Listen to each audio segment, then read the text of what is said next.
Assalamualaikum warahmatullahi wabarakatuh. Kali ini kita akan belajar tentang sejarah farmasi. Di dalamnya akan ada pendahuluan, bagaimana konsep sakit di zaman dulu, ya, di zaman lampau, zaman nenek moyang, kemudian bagaimana perkembangan pengobatan dan kefarmasian. Di dalamnya nanti akan ada tokoh-tokoh yang berperan dan benda-benda atau simbol-simbol apa saja yang terkait dalam perkembangan kefarmasian dan kedokteran.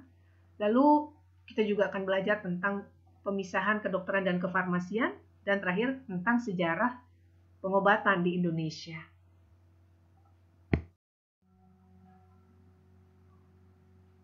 Berikut ini adalah outline-nya yang dimulai dari pendahuluan, lalu sejarah pengobatan dan kefarmasian, pemisahan kedokteran dan kefarmasian, dan sejarah pengobatan di Indonesia. Adapun referensi yang digunakan adalah beberapa buku pengantar ilmu farmasi berbahasa Indonesia, terbitan pengarang di Indonesia. Lalu Remington, ada 2 buku untuk Remington, Introduction to Pharmacy, ya, buku yang pertama, lalu buku yang kedua The Science and Practice of Pharmacy. Kemudian ada Kelly ini bukunya tentang farmasi, judulnya ya, Pharmacy, What It Is and How It Works. Nah, yang terakhir adalah Bob Zebrowski ini tentang A Brief History of Pharmacy. Nah, jadi ini ada beberapa referensi yang digunakan dalam pengembangan materi kuliah kali ini. Pada zaman dahulu, konsep sehat sakit, ya, sakit itu atau penyakit itu lebih ke arah jiwa, bukan ke arah patologinya. Hal ini diperkuat dengan sejarawan, ya, salah satu sejarawan Jerman yang merintis studi modern tentang sejarah farmasi. Dia menemukan bahwa nenek moyang kita menganggap penyakit itu adalah jiwa dari suatu objek yang menyerang objek lain. Jadi ingat, hal ini diperkuat juga oleh Dr. Rachel Naomi Remen yang mengatakan bahwa penyakit adalah kehilangan jiwa, kehilangan arah, tujuan, arti, ya. Kemudian ada misteri di dalamnya dan ada kaitannya dengan kekaguman di dalamnya. Jadi, zaman dahulu kala, penyakit lebih diartikan ke arah jiwa. Sehingga penyembuhan yang diberikan itu ada 2, terhadap tubuhnya dan juga terhadap jiwanya. 2 yang diterapi di zaman lampau, tubuhnya dan jiwanya. Oke, dari zaman prasejarah hingga abad pertengahan, nenek moyang kita itu mempercayakan kesehatan mereka kepada healer atau penyembuh. Nah, healer atau penyembuh ini, dia bisa berfungsi sebagai dokternya, sebagai apotekernya, sebagai perawatnya. Semua pekerjaan itu dilakukan oleh satu orang. Maka kemudian orang yang berperan, ya, di zaman dulu itu ada beberapa istilah. Dari zaman dulu sampai seiring sekarang ini ada beberapa istilah, yaitu pharmacist, ya, shaman, priest, healers, diviners, physicians, apothecaries, pharmacists, chemists, druggists. Ini ada beberapa istilah yang artinya sebenarnya sama, yaitu penyembuh, ya. Ini mulai dari zaman dulu sampai sekarang.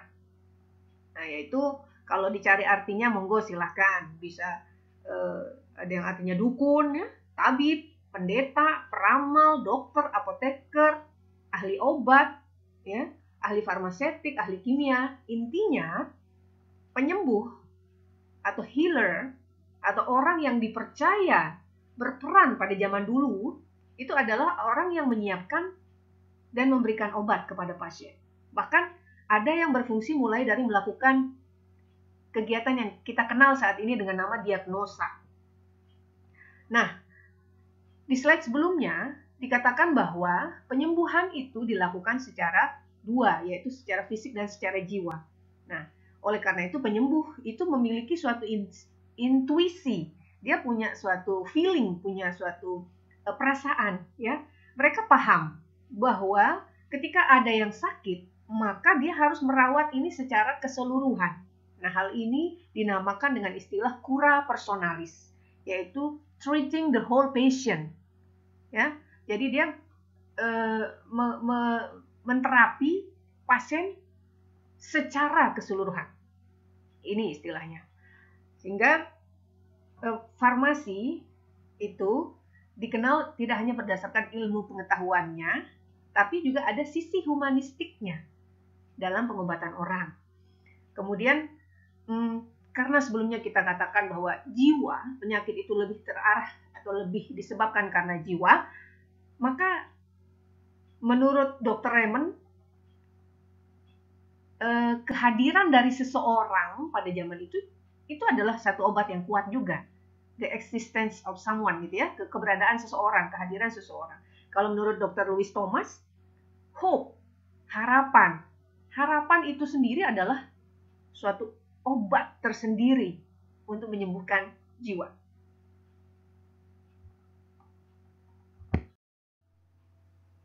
Nah, berikut adalah sejarah pengobatan dengan kefarmasian mulai dari zaman prasejarah yang dibagi jadi dua, zaman Paleolitikum dan Neolitikum, lalu peradaban Mesopotamia, peradaban Mesir kuno, peradaban India, Cina, Romawi dan Yunani kuno, kemudian ada juga monastik farmasi di Arab, Eropa, dan yang terakhir nanti kita akan belajar tentang di Indonesia.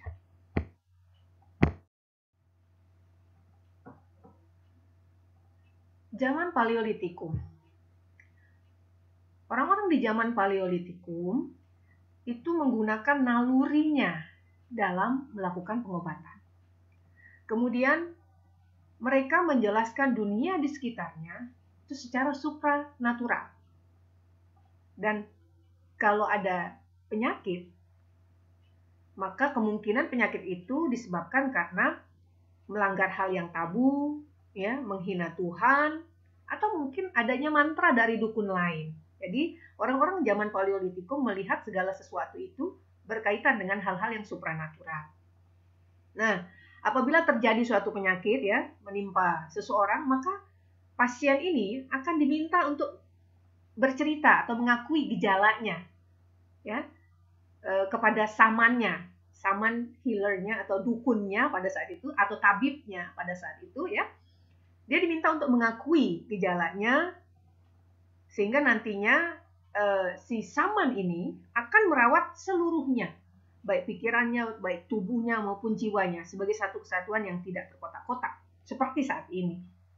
Nah, pengobatan dilakukan dengan tujuan adalah untuk mengusir kejahatan tadi, untuk mengusir kejahatan, untuk memurnikan pasien tadi, ya, karena mungkin dia melanggar hal-hal tabu seperti sebelumnya dijelaskan, dan dilakukan melalui ritual. Ritualnya ini ada yang sifatnya lisan, ada juga ritual yang sifatnya tindakan, ya. Nah, kalau ritual yang sifatnya lisan ini seperti nyanyian, ya, mantra, tari-tarian yang disertai dengan nyanyian. Ini ritual-ritual yang sifatnya lisan. Kemudian ritual-ritual yang sifatnya tindakan fisik. Itu di zaman Paleolitikum itu sudah dilakukan prosedur pembedahan dasar.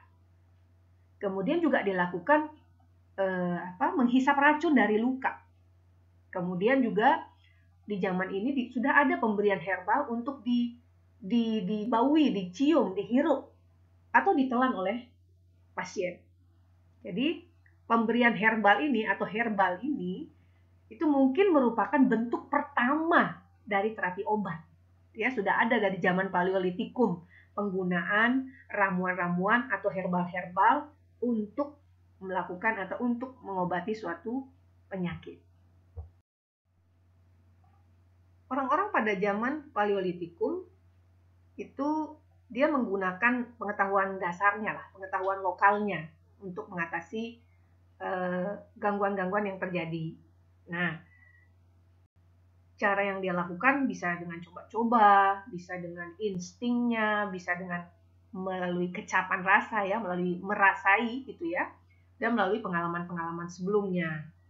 Contoh sederhana, misalnya ketika disengat lebah, maka respon yang dia lakukan adalah menggosok bagian yang disengat tadi.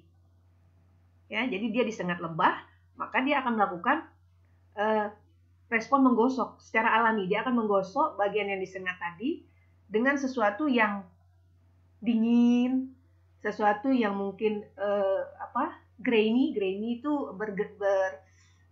kasar ya, agak kasar gitu ya, dingin kasar, dia gosokkan ke bagian yang disengat lebah tadi. Contohnya misalnya penggunaan lumpur. Tujuannya apa? Untuk mengurangi rasa sakit yang dialami. Jadi benar-benar berdasarkan coba-coba, insting, rasa, pengalaman, berdasarkan pengetahuan yang dia punya, pengetahuan dasarnya.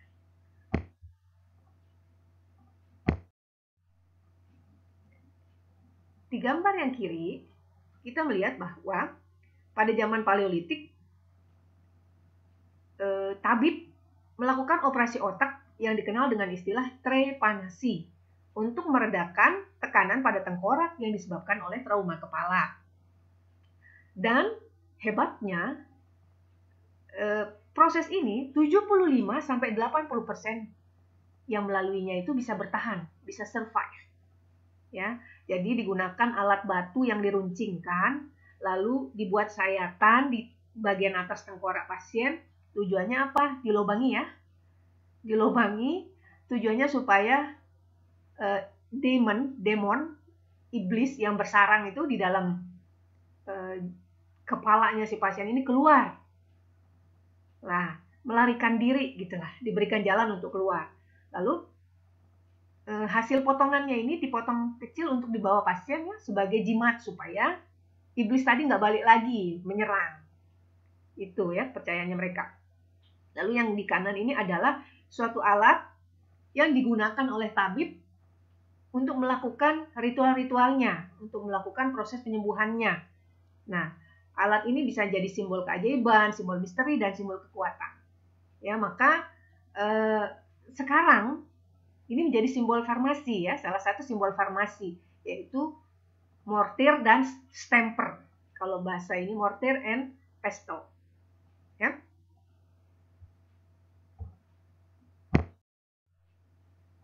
Beralih ke zaman berikutnya, yaitu zaman Neolitikum. Neo, baru, litik batu ya, zaman batu baru lah. Jadi di zaman ini ya sekitar ribuan tahun yang lalu ya, mulai manusianya itu belajar beternak dan menanam. Jadi dia mulai belajar untuk memelihara hewan.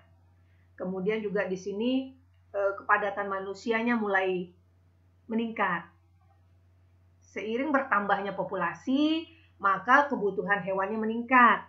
Sehingga mereka sudah mulai mempelajari cara-cara untuk beternak. Nah, karena semuanya serba meningkat ya, kebutuhan hewan meningkat, kebutuhan beternak meningkat, terjadilah interaksi antara manusia dengan hewan ini. Sehingga di zaman itu mulai terjadi yang namanya penularan atau penyebaran atau transmisi penyakit menular dari manusia ke hewan atau dari hewan ke manusianya. Ya, jadi ada cacar itu muncul di zaman ini, sapi gila, kemudian dari manusia ke hewan tuh TBC dari manusia bisa ke sapi, ya. Kemudian dari babi, dari unggas itu bisa timbul influenza. Kemudian dari anjing campak, ya.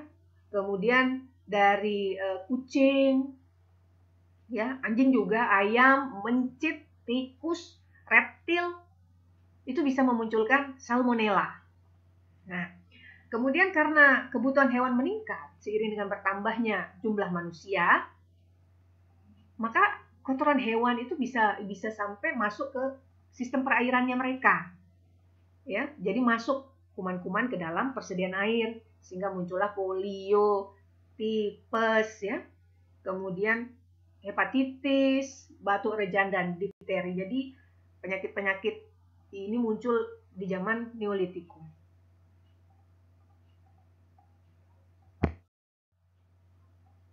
Pengetahuan tentang pengobatan yang dimiliki orang-orang Neolitikum ini didapatkan juga dari penemuan Otzi, manusia es yang ditemukan dalam keadaan beku di gletser pegunungan Alpen. Ya, jadi dengan ditemukannya Otzi atau manusia es ini, ada beberapa informasi tentang zaman Neolitikum ya, bahwa ternyata orang-orangnya cukup canggih, terutama terkait dengan tubuh dan tumbuhannya. Jadi Otzi ini ditemukan dia membawa sabuk yang dililitkan di pinggangnya yang serbaguna, sabuknya itu isinya jamur. Ada yang jamur kering, ada yang isinya jamur, dan diduga jamur itu digunakan sebagai antibakteri. Kemudian juga si Otzi ini punya tato. Nah, dan tato ini ada pada poin-poin akupunktur. Ya, ada tato di titik-titik akupunktur. Jadi, peneliti atau ilmuwan percaya bahwa orang-orang di zaman Neolitikum itu punya pengetahuan yang lebih canggih dibandingkan yang kita pikirkan sebelumnya. Peradaban Mesopotamia. Mesopotamia, atau yang sekarang dikenal sebagai Irak, itu terletak di antara Sungai Tigris dan Eufrat. Jadi Mesopotamia ini kalau dilihat di peta itu bentuknya seperti bulan sabit. Maka dia dikenal dengan istilah Fertile Crescent. Semoga benar ya penyebutannya ya. Jadi bulan sabit yang subur. Oke. Dan Mesopotamia ini dia banyak mendapat pengaruh dari bangsa-bangsa Sumeria, Babilonia, ya, Assyria, dan Kaldea. Oke. Kemudian penyembuh pada zaman Mesopotamia itu pendetanya, farmasisnya, dokternya itu ya jadi satu orang gitu, satu orang, semuanya satu, tetapi dia berfungsi sebagai pendeta, sebagai farmasis, ya, sebagai dokter juga. Dan di peradaban ini kita mengenal ada 3 istilah yang diberikan untuk penyembuh, walaupun masih belum diketahui secara jelas apakah mereka berperan secara sendiri-sendiri atau mereka bekerja sama gitu ya. Tapi ada 3 istilah yang digunakan untuk menyebutkan healer di zaman Mesopotamia. Yang pertama baru. Baru ini dia fungsinya adalah dia seperti peramal. Dia seperti peramal yang bertugas untuk melakukan diagnosa dan prognosa. Ya, kemudian ada asipu namanya. Asipu. Asipu dia berperan untuk mengeluarkan iblis jahat dari tubuh seseorang, dari rumah seseorang, dari lingkungan seseorang. Itu asipu. Dan kadang-kadang asipu juga melakukan pemberian resep obat. Dan ada yang terakhir nih. Dia berperan untuk memberikan obat serta melakukan pembedahan. Jadi prosedur pembedahan dilakukan oleh istilah yang ketiga ini. Ya. Jadi itu, ada beberapa istilah untuk menyebutkan penyembuh atau healer di zaman peradaban Mesopotamia. Gambar sebelah kiri menggambarkan resep tertua di dunia, the world's oldest prescription tablet dari bangsa Mesopotamia. Ini menandakan bahwa pengobatan itu tidak hanya berbasis kepada magic. Jadi dituliskan resepnya, nggak hanya magic saja. Gambar yang sebelah kiri. Lalu di sebelah kanan ini adalah auguri tablet. Jadi auguri tablet ini adalah batu yang diukir, dibentuk sedemikian rupa sehingga dia bentukannya seperti hatinya hewan. Ya. Jadi digambarkan di dalam batu, ya. Untuk apa? Untuk melatih para penyembuh dalam membaca liver, membaca hati. Supaya menemukan pertanda ya dalam hal diagnosa, ya, menemukan pertanda lalu bisa melakukan prognosa. Jadi semua dilakukan melalui batu yang disebut dengan auguri tablet.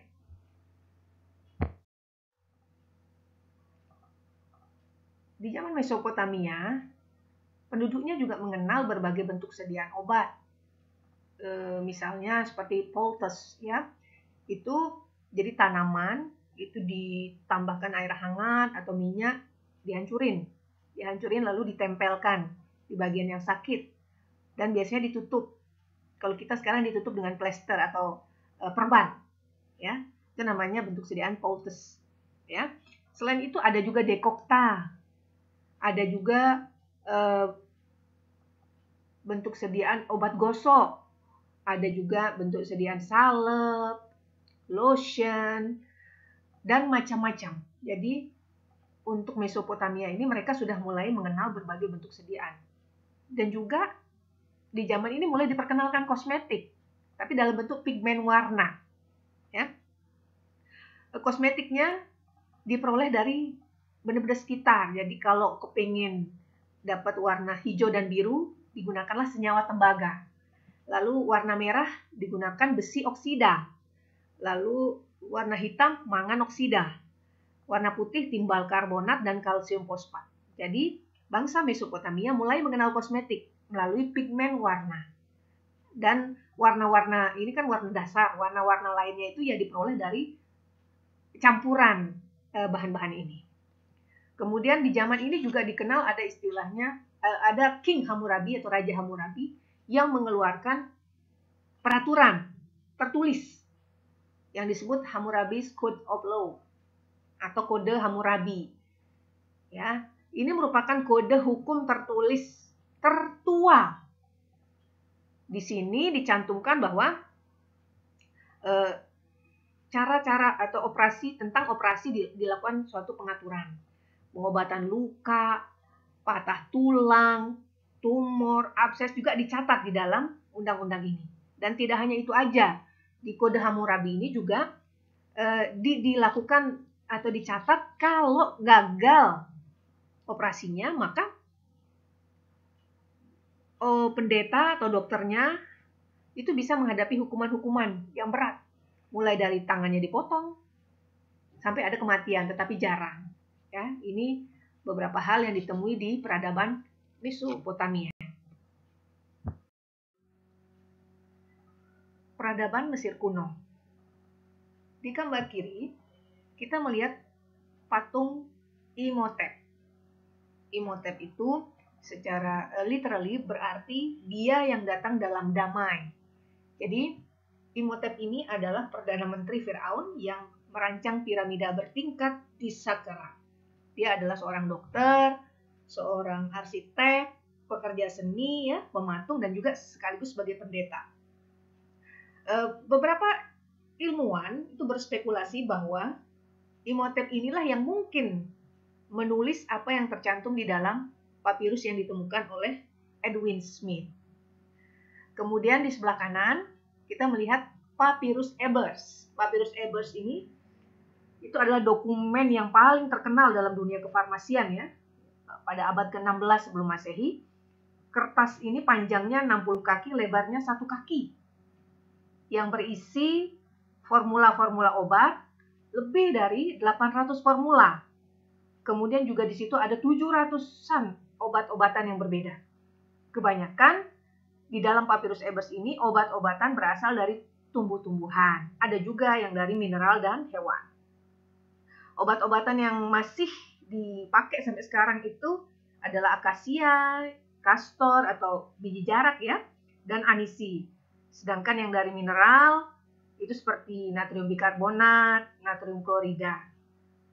Hasil sekresi dari binatang juga dipakai sebagai obat di dalam terapi. Pada saat itu, bahan pembawa yang dipakai untuk sediaan adalah bir, anggur, dan susu.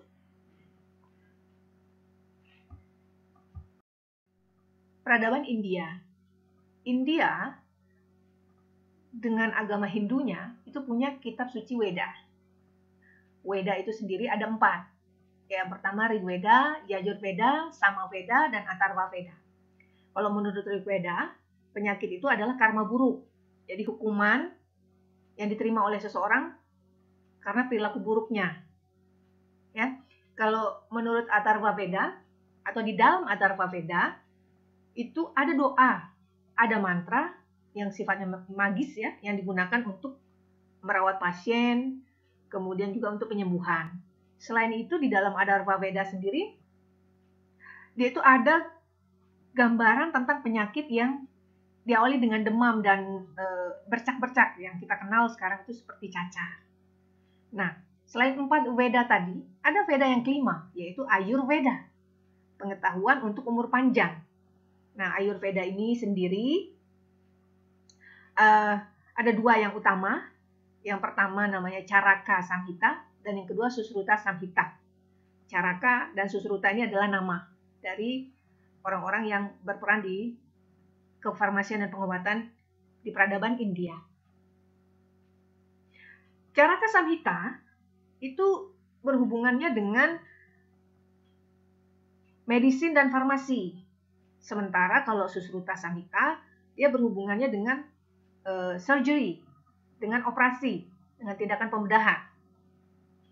Kemudian 2 tulisan ini atau 2 samhita ini, ya, dia itu menggambarkan tentang keberadaan dan penggunaan obat-obatan dari tanaman, ya, lebih dari 2000 substansi, 2000 bahan, ya, di mana di dalamnya itu ada cinnamon, ya, atau kayu manis, kemudian ada jahe, ada cabai, dan di dalam 2 ini juga ditemukan tanaman yang namanya Rauwolfia serpentin. Nah, tanaman Rauwolfia serpentin ini adalah sumber dari reserpin, yang saat ini reserpin itu sendiri digunakan sebagai antihipertensi dan antidepresan. Tradisi penyembuhan kuno Timur itu mengeksplorasi hubungan antara farmasisnya dengan pasien. Nah, menurut ahli farmasi India kuno, Caraka saat itu, ya, sekitar abad pertama, itu dia mengatakan di dalam catatannya, ya, yang dikenal dengan Caraka Samhita, dia mengatakan bahwa dokter, obat, perawat atau petugas gitu, ya, yang berperan, bisa jadi farmasis juga di sini, serta pasien adalah 4 pilar penting dalam menyembuhkan suatu penyakit. Jadi komponen penting di sini kita lihat ada 2, orangnya dan obat-obatannya, meskipun pada saat itu masih dalam bentuk alami. Caraka Samhita di dalamnya tercatat 177 bahan dari hewan, mulai dari urinnya, lemaknya, darahnya, susunya, ya, from animals, dari hewan mulai dari ular sampai kuda disebutkan di sana. Selain itu juga disebutkan penggunaan mineral seperti besi, emas, perak, itu juga disebutkan. Nah, obat-obatan ini, ya, yang di dalam Caraka Samhita ini digunakan untuk mengatasi lebih dari 200 macam penyakit dan 150 kondisi-kondisi lain. Dan semua obat-obat itu diklasifikasikan berdasarkan penyakit yang akan diterapi. Berikutnya kita lihat di kanan adalah gambar seorang Susruta namanya. Susruta ini adalah ahli bedah plastik di zaman India kuno. Dan Susruta Samhita ini sendiri itu, ya, diatributkanlah untuk beliau, di mana di dalamnya ada mengandung etika atau ethics, ya, kode ethics, ada pendidikan, ada standar cara melakukan operasi, ada standar dari performance, surgical performance, di sana dicantumkan. Kemudian di dalam Susruta Samhita ini sendiri, walaupun masih jauh lah dari pengetahuan anatomi, ya, yang modern sekarang, tapi sudah bisa mengidentifikasi 107 macam titik poin di dalam tubuh yang harus dihindari ketika melakukan operasi. Ya, jadi dia sudah bisa komplit lah 107 vital point di dalam tubuh yang harus dihindari oleh para ahli bedah ketika melakukan operasi dalam rangka mengurangi resiko-resiko yang tidak diinginkan. Jadi pada masa ini, ya, pada masa India ini, prosedur operasi yang sangat terkenal itu adalah rinoplasti dan otoplasti. Peradaban Cina kuno. Bangsa Cina kuno mengenal the 5 basic element. Ya, kalau di dalam Chinese medicine dikenal dengan nama Wuxing. 5 elemennya api, tanah, logam atau metal ya, air dan kayu. Selain itu, bangsa Cina kuno juga mengidentifikasi 5 planet, 5 musim, 5 arah, 5 warna, 5 suara, dan 5 organ manusia.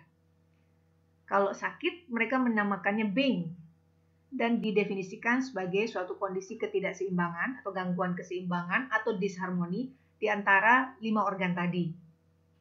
Dan hal ini sangat terkoneksi dengan ketidakseimbangan planet, musim, warna, atau suara yang tersambung dengan tiap-tiap organ. Contoh, pada saat melakukan pengobatan, diperiksa denyut nadi dari pasien, sekaligus diperiksa juga lidah pasien warnanya apa. Kemudian itu akan dikaitkan dengan penyakit tertentu. Pengobot atau dokter atau apoteker di zaman Cina kuno ini, tabibnya di zaman Cina kuno ini berhasil mengidentifikasi 51 jenis denyut nadi dan 37 jenis nuansa atau kondisi dari lidah.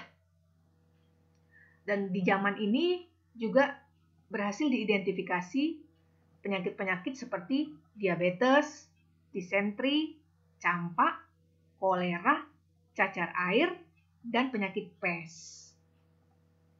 Untuk tokohnya sendiri, Cina punya seorang tokoh yang sangat legendaris yang bernama Shen Nung. Dia dikenal sebagai the father of Chinese medicine. Dia itu dicatat namanya sebagai orang yang mencoba 365 jenis herbal, jenis tanaman, dan dia dying artinya sekarat karena gangguan overdosis, karena dia overdosis dari herbal-herbal yang atau tanaman yang dia coba. Nah, bukunya yang terkenal atau catatannya yang terkenal adalah The Treatise on Herbal Medical Experiment Poison. Jadi, Shen Nung adalah tokoh atau yang dikenal dengan the father of Chinese medicine. Peradaban Yunani dan Romawi kuno. Orang-orang Yunani dan Romawi kuno ini sangat kental sekali dengan istilah-istilah mitologi, karena mereka mendefinisikan kesehatan, penyakit itu dalam istilah-istilah mitologi. Kemudian terkenal juga dengan tokoh-tokoh ya dalam mitologinya. Sebut saja namanya Apollo.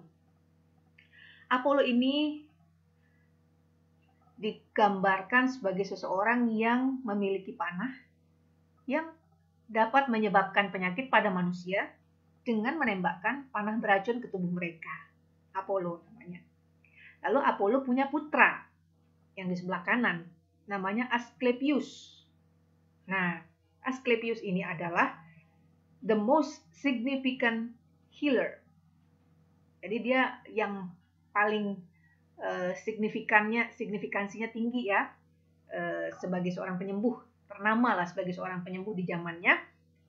Dia dilambangkan dengan seseorang yang membawa tongkat yang terlilit oleh ular yang dinamakan Caduceus.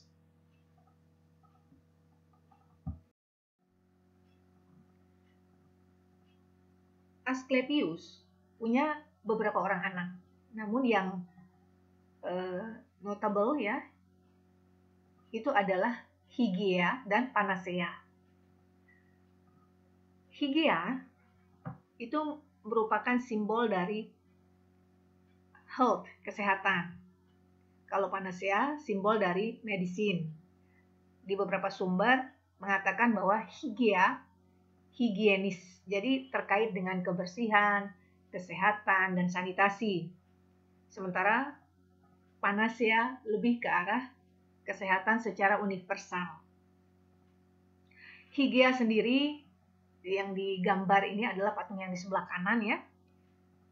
Digambarkan membawa mangkuk dan ular. Oleh karena itu, ada istilah bowl of Hygieia yang di Belanda menjadi simbol dari farmasi. Ya, asal muasalnya adalah the bowl of Hygieia dijadikan simbol farmasi di Belanda. Jadi di sini ada ular dan juga ada mangkuk yang di bawah. Penjelasan tentang ini sudah disampaikan pada kuliah sebelumnya. Tokoh-tokoh lain, ya, yang pertama adalah Hippocrates. Hippocrates itu adalah dokter Yunani yang memperkenalkan farmasi atau obat-obatan dan kedokteran secara ilmiah, terpisah dari agama atau kepercayaan. Hippocrates ini sendiri punya pandangan yang keras banget terkait dengan yang menyatakan penyakit berasal dari kutukan dewa-dewa. Itu sangat ditentang oleh Hippocrates. Jadi dia berusaha menjelaskan obat-obatan secara rasional. Kemudian dia juga menyusun pengetahuan kedokteran secara sistematis dan meletakkan dasar etika di dalam pekerjaannya. Maka dari idealismenya ini lahir yang namanya Sumpah Hippocrates tentang etika dan ilmu kedokteran. Nah, Sumpah Hippocrates berisi tentang tata cara dan perilaku yang baik untuk profesi kedokteran. Jadi, hasil kerjanya yang paling dominan adalah ketika dia membuat uraian dari beratus-ratus obat yang ada pada masanya. Karena dia adalah pelopor dalam ilmu kedokteran, maka Hippocrates dikenal dengan sebutan Bapak Ilmu Kedokteran. Lalu yang berikutnya adalah Dioscorides. Dioscorides ini adalah ahli botani. Dia merupakan orang pertama yang menggunakan tumbuh-tumbuhan dalam ilmu farmasi terapan. Karya yang terkenal dari Dioscorides ini adalah De Materia Medica. Itu dianggap sebagai awal dari pengembangan botani farmasi, yang mana ilmunya sekarang dikenal dengan nama farmakognosi. Obat-obatan yang dibuat oleh Dioscorides ini Aspiridium, opium, ergot, hyoscyamus, dan cinnamon. Dioscorides juga menguraikan cara mengambil bahan, menyimpan bahan, cara mengenali obat yang palsu, bahkan mengenali bahan-bahan pengotor secara lengkap. Jadi, De Materia Medica yang merupakan karyanya itu di masanya itu dijadikan sebagai standar pengobatan. Yang berikutnya adalah Theophrastus. Jadi, beliau ini berhasil mengidentifikasi dan mengklasifikasi lebih dari 500 spesies tanaman. Kemudian, dia juga berhasil menjelaskan tentang properti medisinalnya, ya, terkait dengan pengobatannya. Maka si Theophrastus ini dikenal sebagai the father of botany. Dan ada juga yang mengatakan bahwa beliau itu bisa dinamakan atau berhak mendapat title sebagai the father of pharmacognosy. Nah, yang paling remarkable, ya, yang paling bermanfaat juga bahwa si Theophrastus ini dia berhasil mengembangkan konsep toleransi obat, yang mana artinya bagi orang yang sering mengkonsumsi obat yang sama dalam jangka waktu yang lama, maka akan terjadi toleransi di dalam tubuhnya. Yang artinya efek obat itu terhadap tubuh seseorang makin lama dia makin berkurang karena sering digunakan dalam jangka waktu yang lama. Nah, teori ini atau konsep drug tolerance ini itu asalnya dari Theophrastus. Nicander of Colophon, seorang dokter dan penyair. Dua syair yang terkenal adalah Teriaka dan Alexiparmaka. Puisi pertama, ya, atau karya pertama itu terkait dengan pengobatan atau treatment ular berbisa dan hewan. Sedangkan yang kedua tentang penangkar racun yang masuk yang tertelan. Jadi idenya adalah antagonize one poison with another to affect a cure. Ya, itu idenya. Antagonize one poison with another to affect a cure. Jadi mengantagonis suatu racun dengan yang lainnya untuk mempengaruhi proses penyembuhan. Walaupun dia tidak terlalu terkenal ya, tidak seternama orang tokoh-tokoh lain, tapi karyanya mempengaruhi kemajuan toksikologi di zamannya. Tokoh berikutnya adalah King Mithridates VI, raja yang menghabiskan hidupnya dengan menentang kekaisaran Romawi. Di sela-sela perjuangannya, King Mithridates VI ini membuat racun beserta penawarnya. Dan tanpa ragu, dia mencobakan racun dan penawarnya itu pada dirinya, pada pengawalnya, bahkan pada tawanannya. Salah satu antidot untuk melawan racun yang menjadi penemuannya adalah Mithridatium, ya, yang menganut konsep polifarmasi. Jadi Mithridatium ini mengandung lebih dari 70 bahan. Nah, idenya di balik polifarmasi ini adalah kalau satu bahan tidak membantu dalam menyembuhkan pasien, maka bahan yang lain yang akan menyembuhkan. Jadi, if one ingredient didn't help the patient, another ingredient would. Karyanya ini, Mithridatium ini, bertahan hingga 1000 tahun.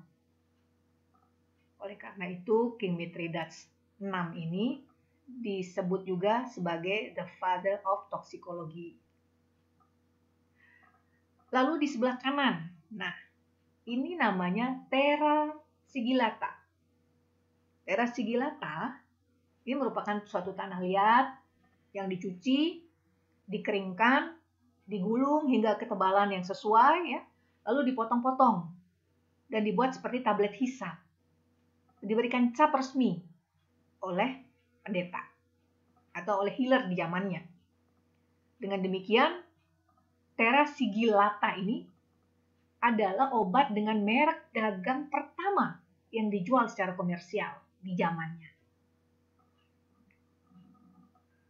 Walaupun formula dari Terra sigillata ini terus mengalami perubahan selama ribuan tahun ya, bahan dasarnya seperti tanah liat, silika, aluminium, kapur, magnesia, oksida, atau besi oksida, dan tambah darah kambing menurut legenda.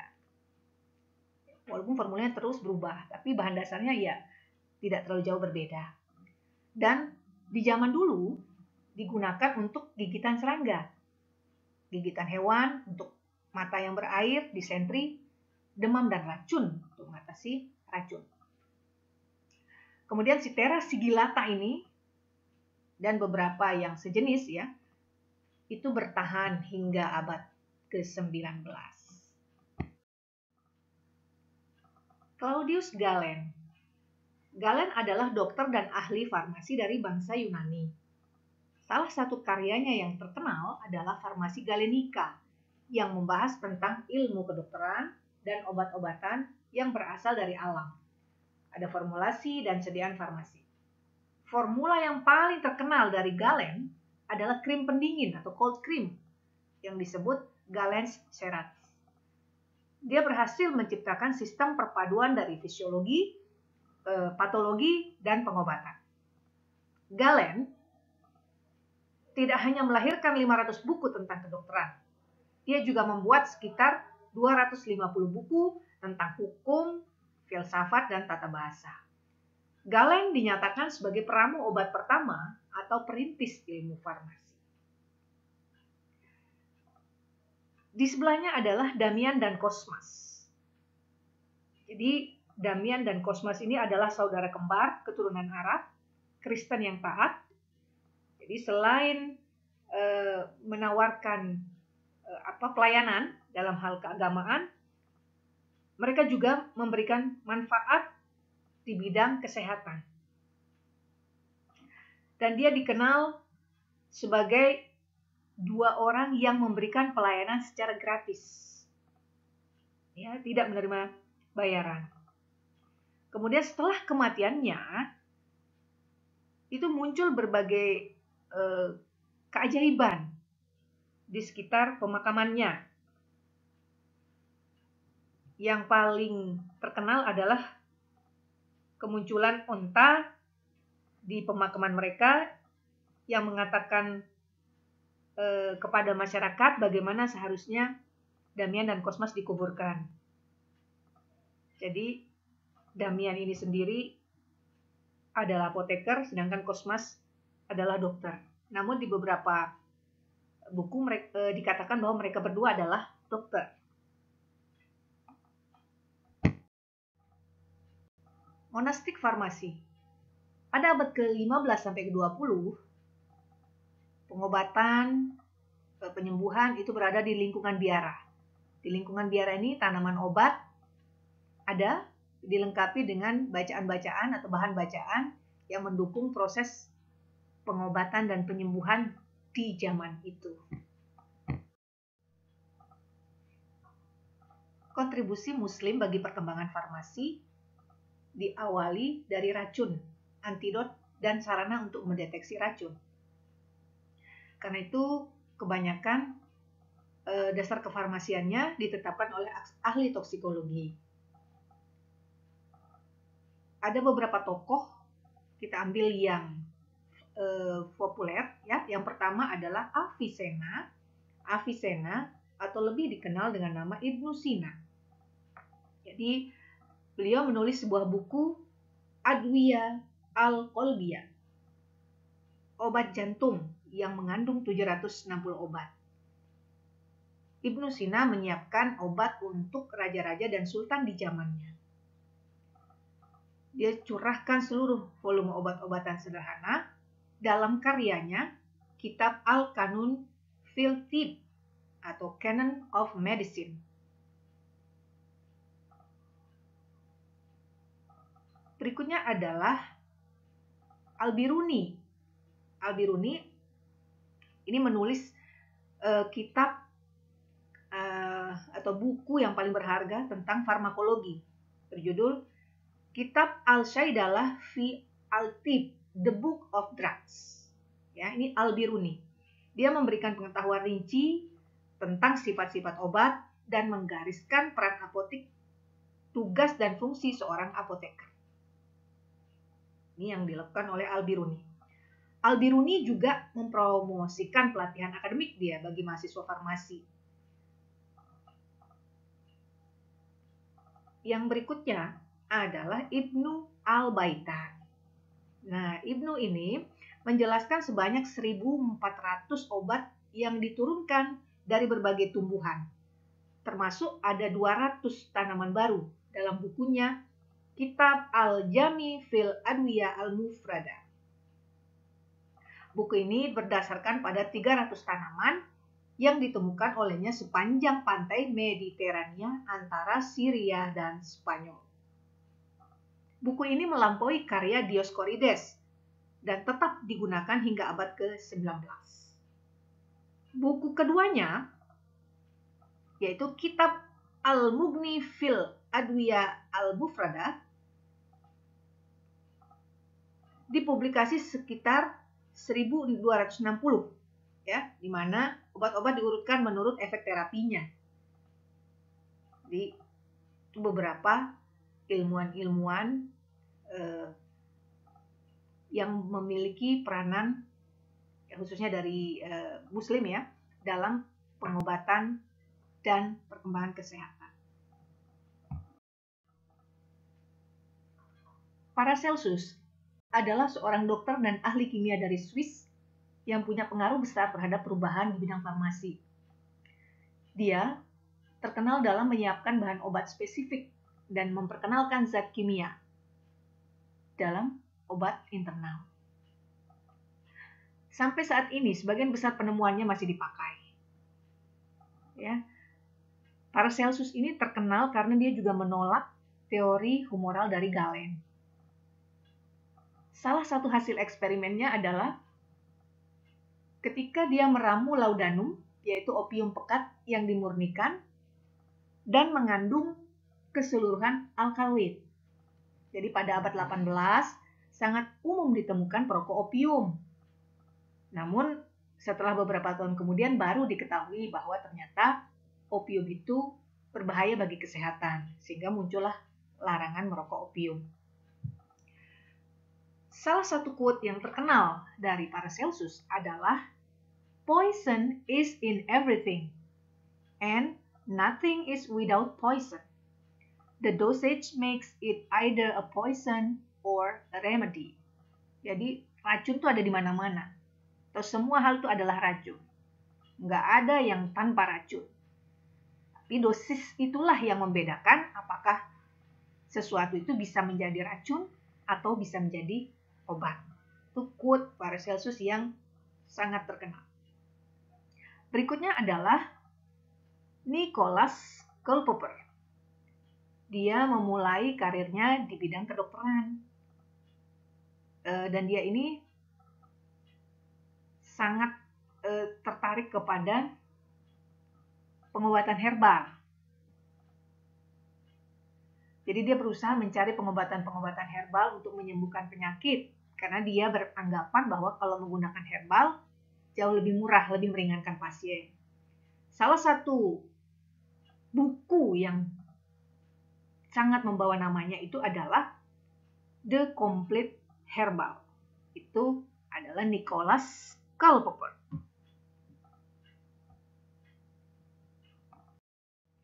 F.W.E. Sertumer, seorang Jerman, ahli kimia dari Jerman ya, yang memprakarsai bahan kimia alkaloid. Kemudian juga dia mengisolasi morfin dari tanaman opium. Jadi hasil kerjanya itu membuka jalan bagi perkembangan obat-obat modern sintetik.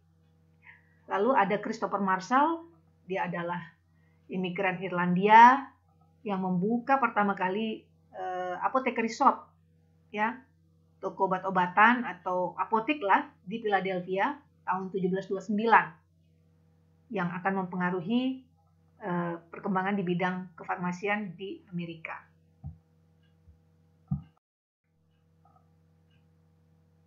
Ilmu kedokteran dan farmasi masih menjadi satu kesatuan yang terikat. Hingga akhirnya meningkat jenis obat-obatan, meningkat tingkat kerumitan dalam pembuatan obat-obatan. Akhirnya membuat farmasi ini harus dipisahkan. Dan farmasi secara resmi terpisah dari kedokteran pada tahun 1240 Masehi. Saat itu Raja Jerman Frederick II membuat istilah "to Sicilis" yang mengatur pekerjaan kefarmasian di bawah kepemimpinannya. Raja ini membuat dekrit yang membagi antara farmasi dan kedokteran. Dia juga mengakui bahwa farmasi itu butuh ilmu, butuh keterampilan, butuh inisiatif dan tanggung jawab khusus. Lalu diikuti pada abad ke-17 di Prancis, farmasi dianggap sebagai bidang pengetahuan yang sesungguhnya. Sekolah farmasi pertama didirikan di Prancis tahun 1797 dan mulai muncul buku-buku farmasi dalam beberapa bentuk. Lalu negara-negara di Eropa mulai mengikuti kemajuan farmasi. Di Amerika, sekolah farmasi yang pertama itu di Philadelphia tahun 1821. Kemudian setelah mengalami pemisahan, ilmu farmasi berkembang seiring dengan berkembangnya ilmu pengetahuan. Lalu terpecah menjadi beberapa bagian yang lebih spesifik lagi. Tapi tentunya bagian-bagian itu masih memiliki hubungan satu sama lain. Perkembangan kefarmasian di Indonesia, khususnya di bidang pendidikannya, akan kita bahas lebih lanjut di dalam pendidikan kefarmasian. Jadi, pendidikan farmasi di Indonesia dimulai ketika Belanda datang. Sehingga pedoman-pedoman yang ada di Indonesia ya, khususnya bidang farmasi itu masih berkiblat pada farmasi di Belanda. Namun bila berbicara tentang sejarah pengobatan di Indonesia, Indonesia itu adalah negara kepulauan ya, multikultural, banyak budaya, kemudian luas sumber dayanya ya, ada 147 hektar hutan, sekitar 28.000 spesies tanaman, 15.671 tanaman obat. Dan pengobatan-pengobatan di Indonesia, di masyarakat Indonesia itu asal muasalnya adalah kearifan lokal masyarakat. Jadi memanfaatkan sumber daya alam sekitar.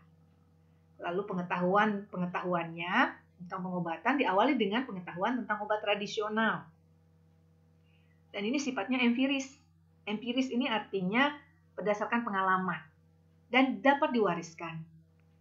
Lalu diwariskannya dalam bentuk apa? Diwariskan dalam bentuk tutur lisan dan dokumentasi tertulis atau yang dinamakan manuskrip.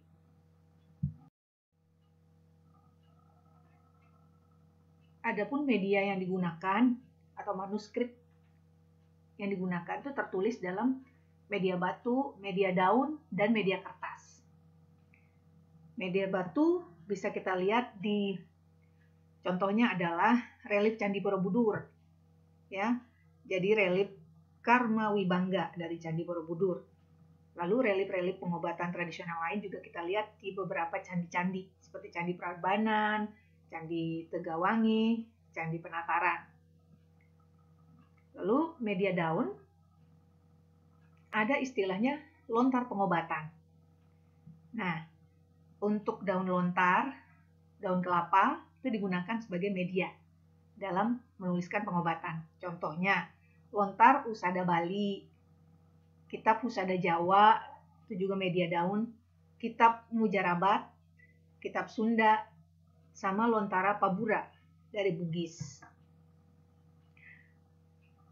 Untuk media kertas, yang ternama itu, yang terkenal itu adalah Serat Centini. Jadi di sini dituliskan tentang 116 resep obat, 922 ramuan menggunakan bahasa Jawa dan aksara Jawa. Lalu media kertas ini ada juga contohnya Kauruh Jampi Jawi tahun 1831, bahasa Jawa, aksara Jawa. Lalu ada juga Racikan Boreh Saha Parem tahun 1861 sampai 1893, berisi 47 ramuan boreh dan 34 ramuan parem.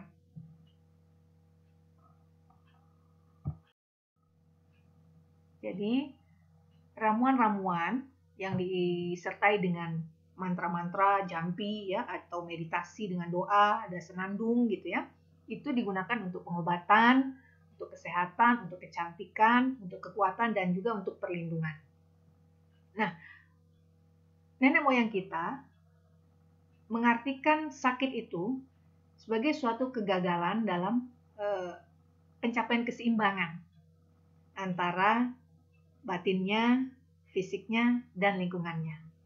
Jadi masih terkait juga dengan fisik, jiwa, dan lingkungan sekitar.